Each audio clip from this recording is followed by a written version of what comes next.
بے زبانی زبان نہ ہو جائے، بے زبانی زباں نہ ہو جائے، ملکہ پکراج آپ بیتی۔ چیپٹر 5 گانے کا پہلا استاد۔ بڑے غلام علی کے باپ کا نام علی بخش تھا۔ زیادہ تر جموں میں ہی رہتا تھا۔ کبھی سال میں 1-2 بار سندھ یا لاہور جاتا، مگر مستقل رہائش جموں ہی رکھتا۔ ماں نے 3 سال کی عمر میں اس کا شاگرد کر دیا۔ اس کو خدا نے ایسی آواز دی تھی جس کی مثال نہ تھی۔ تان پورا چھیڑ کر جب آواز لگاتا تو اتنا سر میں تھا کہ سننے والے وجد میں آ جاتے، اتنا سر میں تھا کہ کبھی بے سرا نہ ہوتا۔ بڑے بڑے گائکوں کا کہنا ہے کہ اگر ساز سے آواز مل جائے تو پہاڑ پھٹ جاتے ہیں۔ سندھی کافی اور خیال میں جواب نہ تھا۔ سندھی بھیرویں کا ماسٹر تھا۔ توڑی کا خیال سائیں اللہ جانے مولا جانے بے حد اچھا گاتا۔ سبق کے لحاظ سے سب کہتے تھے کہ کم تھا، مگر خود گانے کے لحاظ سے بہترین تھا۔ ایک اس کا رشتہ دار جس کا نام اللہ بخش تھا، وہ پاگل ہو گیا تھا۔ آواز اور گانے کے لحاظ سے علی بخش سے بہت بہتر تھا۔ وہ بھی جموں میں ہی رہتا تھا۔ علی بخش کا ذریعہ آمدنی کچھ نہ تھا، پیسے سے محتاج اور فاقہ مست۔ دونوں وقت کا کھانا کھاتا اور مجھے گانا سکھاتا، مگر ریاست نہ چھوڑتا۔ خدا معلوم جموں میں کیا کشش تھی، کیا جادو تھا، جو ایک دفعہ آتا تو جانے کا نام نہ لیتا، خواہ بھوکا ہی کیوں نہ مرے۔ علی بخش مجھ پر بہت خوش تھا، ہمیشہ کہتا یہ سر میں گائے گی، آواز کا لگاؤ صحیح ہوگا۔ اکثر مجھے سمجھاتا، دیکھو بیٹا، جو بھی چیز گاؤ، خواہ وہ جگنی ہی کیوں نہ ہو، اگر سر میں گاؤ گی تو وہ بھی دل پر اثر کرے گی۔ بے سری تانے مار مار کر فرش بھی اڑا دو تو کان پر جوں بھی نہیں رینگے گی۔ گانا وہی ہے جو سر میں ہو۔ آواز لگانے کا طریقہ آنا چاہیے۔ اگر آواز لگانے کی تمیز نہ ہو تو اسے گانا ہی نہیں چاہیے۔ 5 سال کی عمر تک وہ صرف سا سے لے کر سا تک آنا جانا سکھاتا رہا۔ 2 سال تک صرف آواز ہی لگاتی رہی۔ اس کے بعد میاں کی ٹوڑی کا خیال سائیں اللہ جانے شروع کروایا۔ علی بخش، میاں مولا بخش تلونڈی والا اور اللہ بخش پاگل جیسی آوازیں آج تک کسی کی نہیں سنی۔ یہ تینوں جب تان پورے کے ساتھ کھرچ بھرتے تو معلوم ہوتا کہ دنیا بھر کا گانا اس میں سمٹ گیا ہے۔ احساس ہوتا تمام کمرے میں چاروں طرف تان پورے بج رہے ہیں، کونا کونا گونج اٹھتا۔ جب خیال شروع کرتے، ایسا آواز کا لگاؤ ہوتا کہ سننے والے کسی دوسری دنیا میں پہنچ جاتے۔ اس وقت مجھے تو کوئی دلچسپی نہ تھی، مجبوراً سیکھنا پڑتا۔ علی بخش یہ چاہتا تھا کہ مجھے گانا آ جائے۔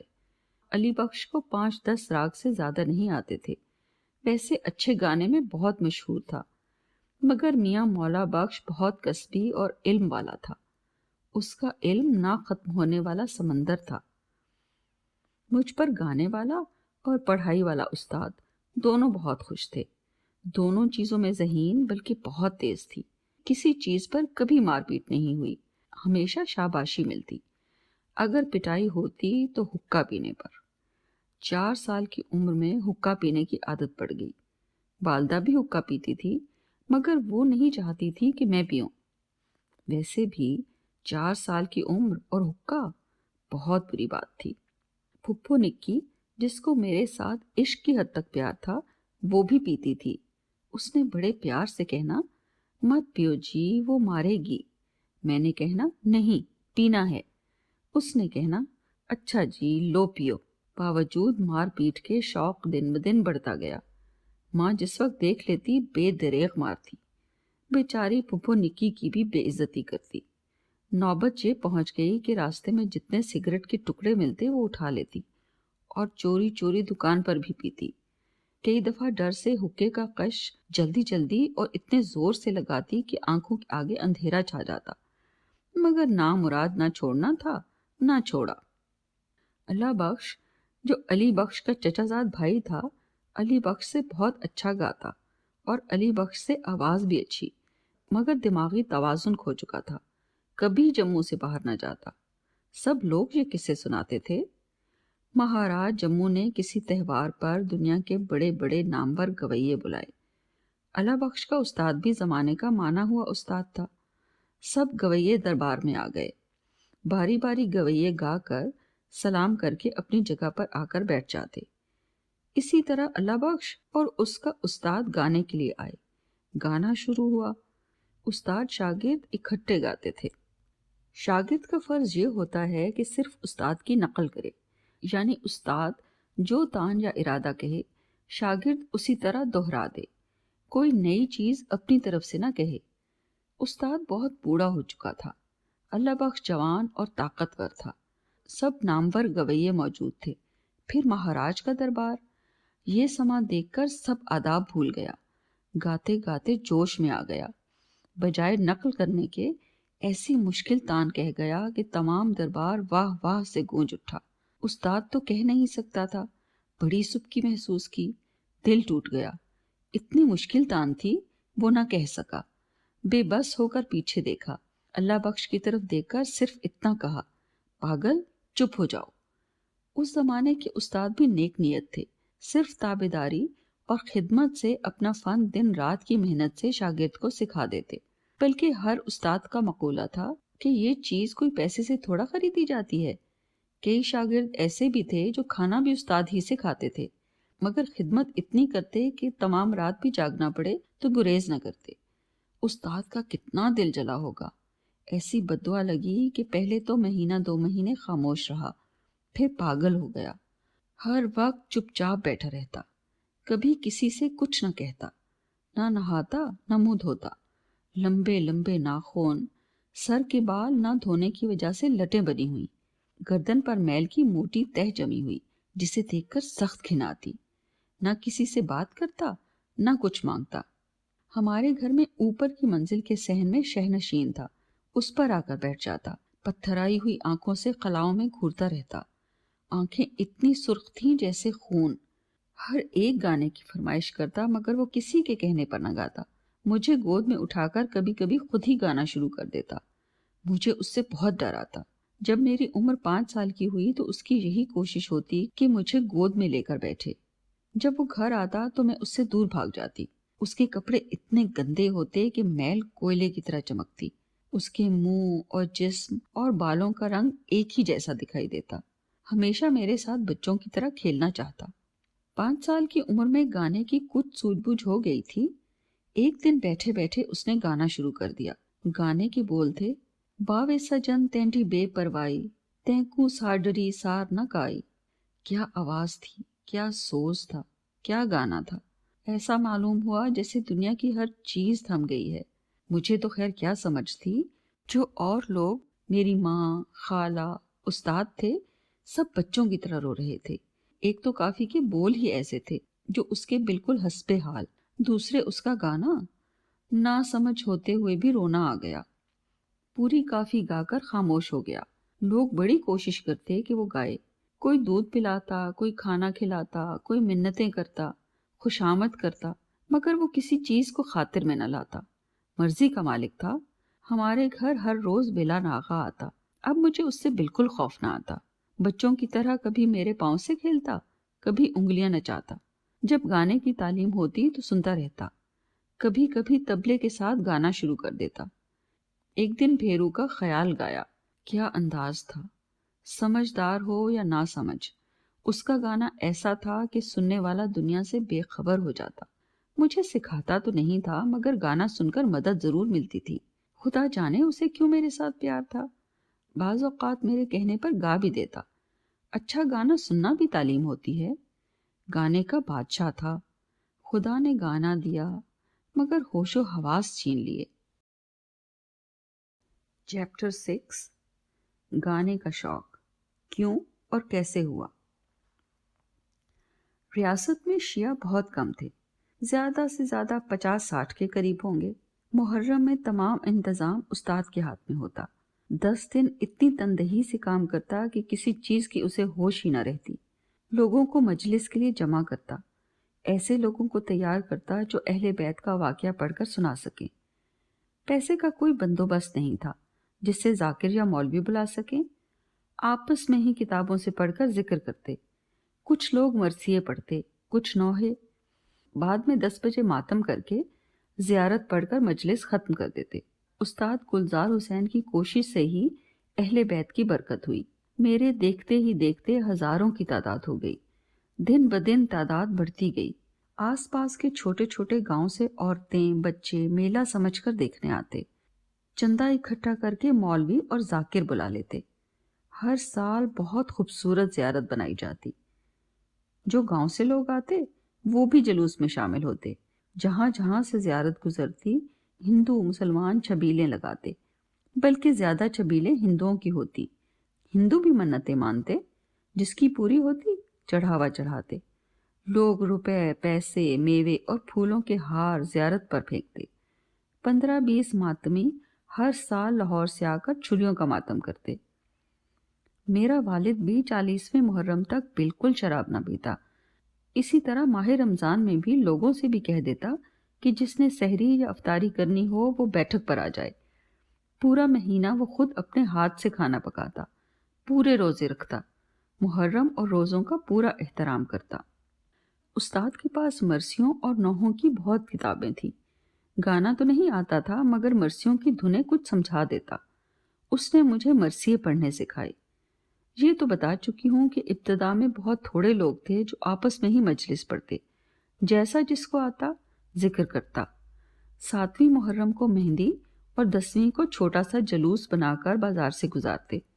استاد نے مجھے اس لیے مرثیے اور نوحے سکھائے کہ میں جلوس اور مجلس میں پڑھوں۔ 7ویں کو مجھے سٹول پر کھڑا کر دیتے۔ تمام ماتمی ماتم بند کر کے مرثیہ سنتے۔ میں پوری آواز سے مرثیہ پڑھتی۔ سب لوگ زار و قطار روتے۔ مرثیہ ختم ہوتا تو سب ماتمی زور و شور سے ماتم کرتے۔ اسی طرح تمام رات میں جلوس کے ساتھ پھرتی۔ جہاں جلوس کھڑا ہوتا مرثیہ یا نوحہ پڑھتی۔ مہندی کا جلوس 3-4 گھروں میں جاتا۔ ہر گھر میں نیاز ہوتی تھی، ہر گھر میں میرا انتظار ہوتا۔ ہر ایک کی یہی خواہش ہوتی کہ مرثیہ پڑھوں۔ آواز اچھی تھی، تھوڑا بہت گانا بھی آ گیا تھا، پھر عمر بہت چھوٹی۔ ہر ایک کو اچھا لگتا۔ عورتیں مرد پیار کرتے، خاطریں کرتے۔ تمام عورتیں ارد گرد جمع ہو جاتی، مرثیہ سن کر دعائیں دیتی، کہتی کہ خدا ہماری عمر بھی تم کو دے۔ ان سب کی بیٹی بن گئی۔ نیاز بھی اوروں سے 10 گنا زیادہ دیتی۔ ہر شخص یہ کہتا یہ ہماری چھوٹی سی ذاکر ہے۔ اسی طرح 10ویں محرم کے جلوس میں بھی شامل ہوتی۔ پورے 10 دن تک جو بھی نیاز دیتا وہ گھر بیٹھے میرا حصہ بھیجتا۔ اسی طرح یہ سلسلہ 2-3 سال جاری رہا۔ مرثیے پڑھنے سے یہ فائدہ ہوا کہ مجھے گانا سیکھنے کا شوق پڑ گیا۔ لوگوں کی آؤ بھگت، پیار، خوشامد، دعائیں، نیاز کا 4 گنا زیادہ حصہ ملنا، ان سب چیزوں سے میرے دل میں گانے کی قدر بڑھ گئی اور علی بخش سے پوری توجہ سے سیکھنا شروع کر دیا۔ چیپٹر 7 خالہ۔ میری سگی خالہ بہت خوبصورت، نرم مزاج، رحم دل اور ہنسمکھ تھی۔ نانا نانی خالہ سب گاؤں سے جموں آ گئے۔ خالہ نے بھی گانا سیکھنے کی کوشش کی مگر بات نہ بنی۔ گجرات کا ایک چودھری آیا، وہ بھی شیعہ تھا اور استاد گلزار حسین کا بہت معتقد۔ میری خالہ جو استاد کی بیوی تھی اس نے اسے منہ بولی بہن بنا لیا۔ جب 1-2 دفعہ جموں آیا تو اس نے میری خالہ کو دیکھا۔ میری خالہ کی عمر 15 یا 16 سال کی، اس کی عمر شاید 40 سے بھی زیادہ۔ استاد کے گھر خالہ کو دیکھا تو عشق ہو گیا۔ ذات کا گجر مگر بہت پڑھا لکھا، بڑا دلچسپ، رنگ کالا، 6 فٹ سے زیادہ قد، ناک نقشہ خوبصورت، خوش مزاج، خوش گفتار تھا۔ خالہ کو اتنا چاہتا کہ کوئی نہ کوئی بہانہ کر کے جموں آتا اور استاد کے گھر خالہ کو ملتا۔ اس کی بیوی زندہ تھی مگر کئی سالوں سے علیحدگی ہو چکی تھی۔ اس کا ایک لڑکا تھا جو مجھ سے 5-6 سال بڑا تھا۔ خالہ اس سے بہت پیار کرتی، بالکل اپنے بیٹوں کی طرح چاہتی۔ چودھری اچھے مزاج کا اور تابع دار قسم کا آدمی تھا۔ لاہور سے دہلی تک جتنی ٹرینیں چلتی سب کی ڈائننگ کاروں کا ٹھیکے دار تھا۔ ہر اسٹیشن پر اس کے ہوٹل تھے۔ ہر ٹرین کے ساتھ ایک ڈائننگ کار ہوتی، انگریزی یا دیسی کھانا جہاں چاہو مل جاتا۔ گرمیوں میں بڑے بڑے لاگ برف کے کمرہ ٹھنڈا کرنے کے لیے مل جاتے، بشرطے کہ لاہور سے آرڈر دے دیا جائے۔ اس کے خرچے الگ ہوتے۔ انگریزوں کا زمانہ تھا، جس کے ساتھ خوش ہوتے اس کے وارے نیارے ہو جاتے۔ اس زمانے میں 4 درجے تھے، third, inter, second, first. First اور سیکنڈ میں زیادہ تر انگریز سفر کرتے۔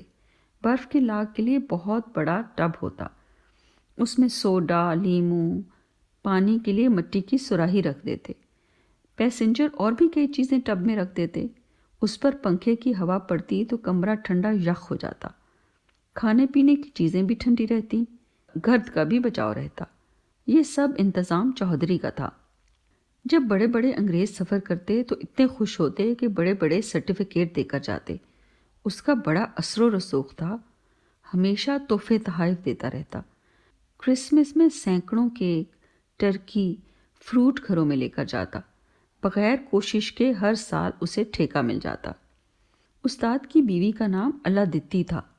چودھری کی واقفیت والدہ سے اور سب گھر والوں سے ہو گئی تھی۔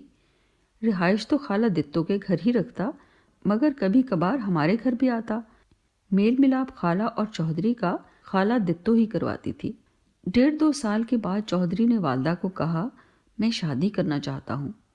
والدہ نے انکار کر دیا، بلکہ جب چودھری جموں آتا تو خالہ کا استاد کے گھر آنا جانا بند ہو جاتا۔ اب چودھری بہت گھبرایا، خالہ دتو کی منتیں خوش آمدیں کی، اور ایک دن بغیر کسی کو بتائے خالہ کو لاہور لے گیا۔ خالہ دتو بیچاری کی بہت شامت آئی، مگر اس نے کہا کہ مجھے تو کسی چیز کا علم نہیں، مجھے ماں سے زیادہ خالہ کے ساتھ پیار تھا، بلکہ خالہ کو ہی ماں سمجھتی۔ خالہ بھی مجھے جان سے زیادہ پیار کرتی۔ خالہ دتو کا چچیرا بھائی تھا جس کو لاہور بھیجا۔ 4-5 روز کے بعد آیا اور بتایا کہ خالہ نے چودھری کے ساتھ شادی کر لی ہے اور اب واپس نہیں آئے گی۔ گھر میں رونا پیٹنا پڑ گیا۔ ماں اور نانے کو تو اتنا غصہ تھا کہ سامنے ہوتی تو جان لینے سے بھی دریغ نہ کرتے۔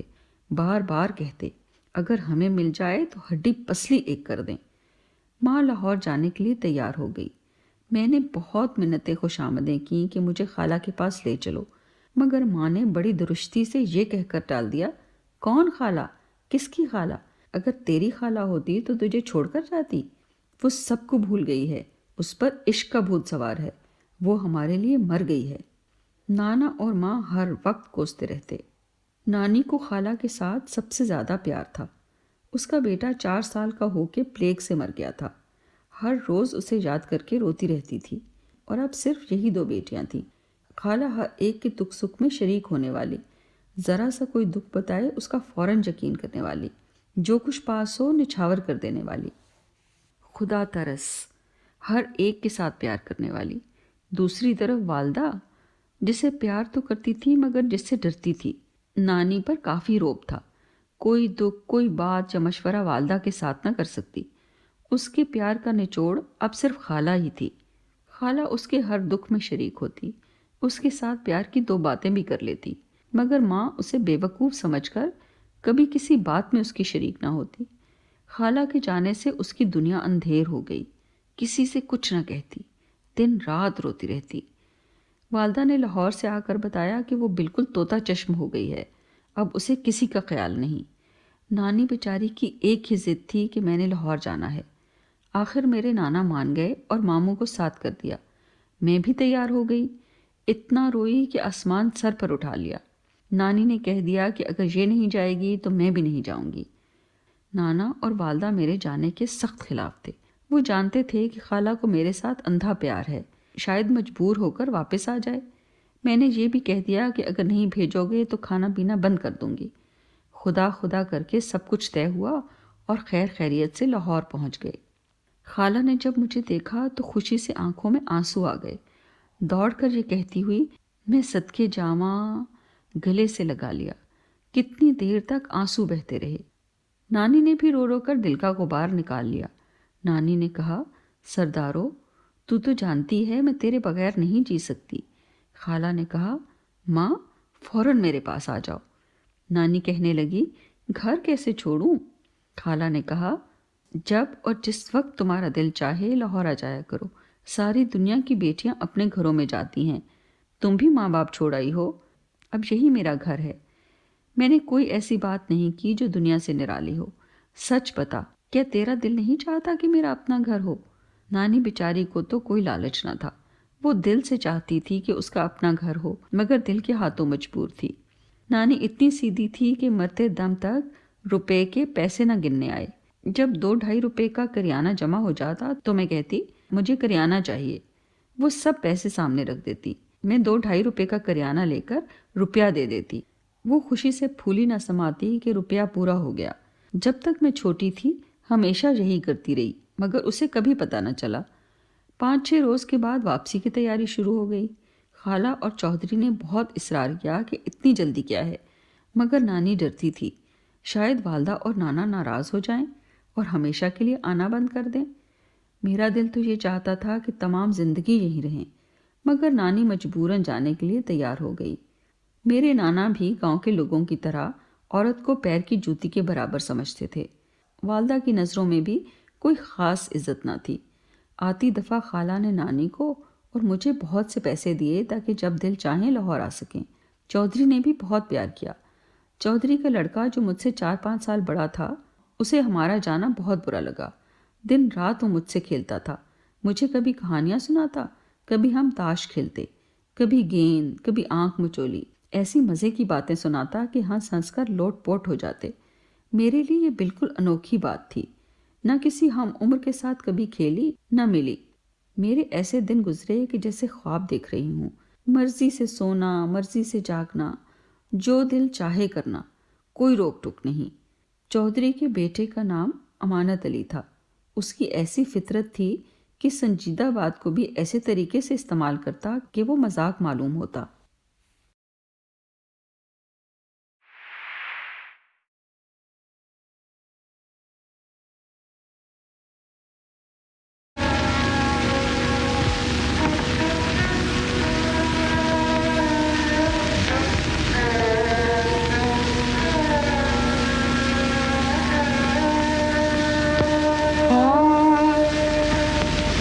دل لگی کوئی کیا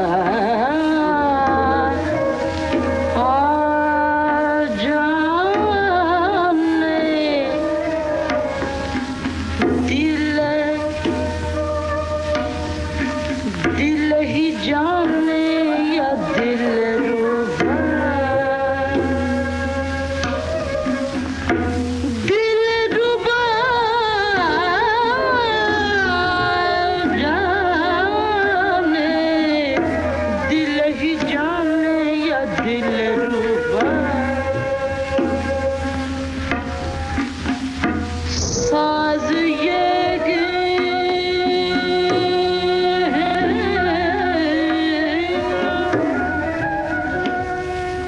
ساز یہ کی